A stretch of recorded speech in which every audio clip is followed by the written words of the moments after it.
My name is Jugel. I'm the current National Art Honor Society president. I think a lot of my peers recognize me as someone who likes to use very bright and vivid colors. I think those colors tend to go a lot with my personality and just my general demeanor. I'm a very bold and bright person, I think, and sometimes that can be a little bit intimidating to not only myself, but other people. How I would describe myself, I think I'm pretty nonchalant most of the time. I like to think I'm pretty charming sometimes, and I'm pretty antisocial though, you know. I don't like people. My name is Claire Mlinek. Currently I am 18 years old. I mainly define myself as a sculptor, though I love to paint, draw, and on occasion sew. When I'm wheat, a farmer I am, and a farmer I always will be. I'm Pearl. I'm 18, a senior at Carver. I'm a filmmaker, photographer, and I really like hiking and crocheting. My name is Tiffany Qiu. I'm a Young Arts winner and a publicist of National Art Honor Society. I'm a Carver senior who is attending Parsons this fall. My name is Kimmel. My work is mainly large-scale self-portraiture about my personal journey through addiction, grief, and my transition from childhood into adulthood and all that goes on in that time. My name is Lawson. I would probably describe myself as a visual storyteller. So whatever medium that's going to come through, whether it's through filmmaking, painting, drawing, as long as I'm conveying an impactful story that's personal to me, I would kind of define that as my identity as an artist. Art has given me a voice, which I think is very cliche, but it's true. Art kind of gives you this voice that you don't really have in any sort of other medium. Well, I think art has cemented my identity as a hard worker with a creative mind. I'm willing to make time for my art, and I always try to make sure I have fun while doing it. If I wasn't doing art, I don't feel like those parts of my identity would show up nearly as often. I know that's right.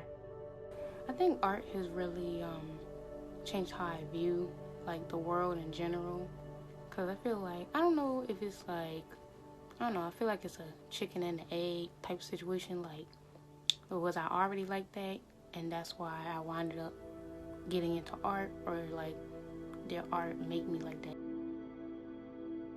My experience in art has helped shape who I am as a person, and it's also helped me figure out who I am as a person. Often with filmmaking and photography, I've had to use myself as a model or as an actor, especially during quarantine when I don't have access to those people. So I've had to look inward and figure out what part of myself do I want to show, and how do I make these feelings that I have or an experience tangible and produce it in my body of work. Art has really kind of given me like a second pair of eyes, and I've been able to think more deeply about things. I can, look at a painting or a film or a piece of literature and be able to really analyze it in a deeper way that can help kind of expand my worldview. And it's also really given me an outlet to really express myself. Art has made me connect with my inner emotions and subjects that I hold importance to. Through my career at Carver, I found my deep interest in bringing awareness of racism towards the Asian community, with the inclusion of my own personal experiences. I believe that art is the expression of the soul, and through spending my years at Carver creating art, I now have a greater understanding of who I am when I look back on all that I've made. I feel like, I don't know, because of art, like I'm really able to appreciate the small things, because like you spend like the past 4 years studying different colors and all the little details and stuff. So yeah, like when I step outside, I'm able to like appreciate all the little details, the little, a little gleam of light or something like that.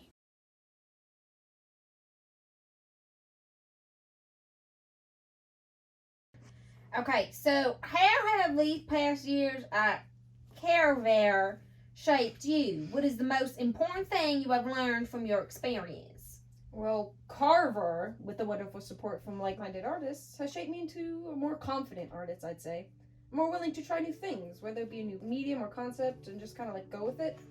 The most important thing I've learned is to step back from my work and think of what it means as a whole. to be able to approach things from like a multifaceted perspective. A virtue of patience. To be at a skill level, you have to continue making work. There'll be many pieces that aren't your best, but those lead to your most successful pieces. Thus, every effort you put in isn't wasted as it leads to improvement. Even though at the moment you feel like you're not getting anywhere, with hard work, focus, and patience, I believe anything is achievable. I think being at Carver has kind of shaped how I see people and how I also see myself. We're all kind of beings that share this same existence on Earth, and I think oftentimes a lot of us forget that even though we do have a lot of differences, which are sometimes beautiful and amazing, we are similar in the same way that we're all alive and we're all just here at the same time. I definitely developed my artistic abilities a lot, like just in these 4 years at Carver. So yeah, that's definitely, my skills have definitely increased. It helped me find my passion of creating, for my technical skills to execute my vision and meaning in my pieces, and hard work ethic. It's not easy to sum up how much Carver has shaped me, but I can say in shorter terms that I am so much more dedicated, mature, and creative than when I first got there. I've met so many people who are just as passionate about the things that I'm passionate about, and I've learned that having a community surrounding you that are supportive and passionate and driven pushes me to be passionate and driven as well. And I think that's the most important take back that I've learned from being at Carver. And in the future, I just want to continue to surround myself with people that are supportive and are driven and want to help me, and I can help them. You know, you're sitting in these critiques and there's like a room full of people and they all have all these different views and ideas, and they're able to give that feedback to you, feedback that you never would have been able to think up on your own. It really improves your work and gives you something, a different result than you would have ever thought of. And you kind of have those people behind you who are kind of creating it with you. I'm not going to sugarcoat it. Being an artist during quarantine has been really hard. Okay, well, I think it goes without saying I snapped at some point. Creating art during quarantine has been very interesting. A very unique experience. I lost a lot of motivation to do pretty much everything. It's hard to stay motivated to create work when there were so many other things going on around you. I felt so alone and so sad, and even though in your head you kind of have this feeling of, I know I'm not alone really, and I know that the whole world is going through this, yet you still feel so alone because you don't have anyone there to reassure you and tell you it's gonna be okay, because at the time, no one really knew if it was going to be okay. You don't have as much access to resources, and your support system isn't exactly the same. There's this weird kind of duality of kind of hard because you don't have like other artists around you who are giving you these inspirations and these ideas and this kind of like artist adrenaline of like just being around other creative minds. But at the same time, you kind of have this isolation period where you're able to kind of figure things out for yourself. I've been able to create work that's more personal to me because I don't have access to models or actors, so I've had to use myself, and that's been beneficial to me. I really enjoyed the work that I made over quarantine because it feels like a reflection of me. You really just like look inside of yourself a little more and, you know, do things that aren't inspired by anyone but are just like generated from literally being stuck with yourself, and create something that I felt really described who I was. I am kind of grateful for the experience that quarantine has given me, because I think even though sometimes we're at school and we're kind of in this society of other artists, we kind of lose who we are sometimes and lose our spark or sparkle. And quarantine kind of was able to help me get that sparkle back and let me experience other things outside of being an artist, which I'm actually really happy that I got to experience. I've just been able to create whatever I want to create for the sake of creating not for a grade, not for anybody else, but just because I want to make something, and that's been really refreshing. I think quarantine has also given me the opportunity to find out how I can balance my life to include art in the future, and that's a huge relief to me. It's also challenged me to make more art with more limits than I've ever dealt with. I definitely think going through quarantine as an artist helped me to grow as an artist, but helped me to grow as a person. But I'm also excited to never have to live like this ever again. Amen to that. Well, I think the word legacy is a little bit too fantastical for me, but I think a legacy can be determined as kind of what you leave behind for others to remember you by. Anything you leave behind, like anything that people will remember you by when you're gone. Somebody whose ideas and creations live on in others' minds. If someone creates something and somebody else draws inspiration from that, their ideas are embedded in somebody else and have helped somebody else to create something new. It's going to be your impact on the world. It's every life you touched or anyone you influenced or inspired. These works that you're making, they're going to last way longer than you, and you're going to be able to continue to impact and influence people long after, you've gone. I think a lot of people are also going to remember me for my paintings and my work in general that, revolves around these very bright and bold colors, but I hope people also remember me as someone who took chances while still, having my own niche.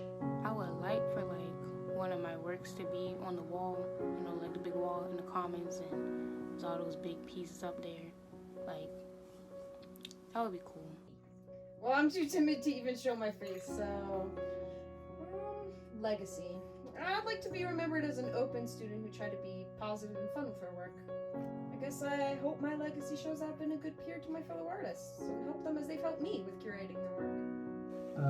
Legacy is a big word, but I would like my legacy at Carver to be that as a person of color, I was able to find success and achievements with my work that talked about my relationship with racism, and for that to encourage future Carver students to not be afraid to go into deep topics that they hold of importance.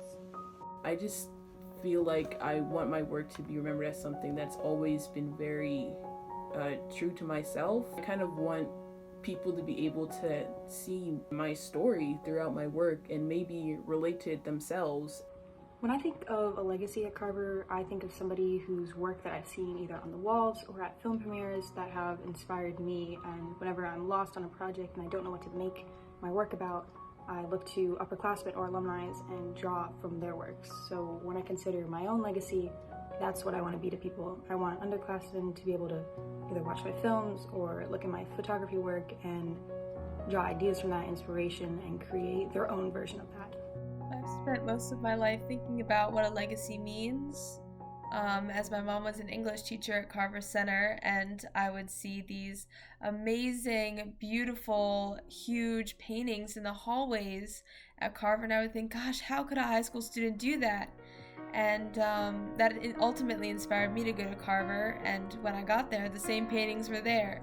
The same paintings that I'd always been inspired by, and I learned more stories throughout my years about the students that created those and how they had surpassed the familial, economic, emotional constraints that were placed on them, and they surpassed that and created beautiful things.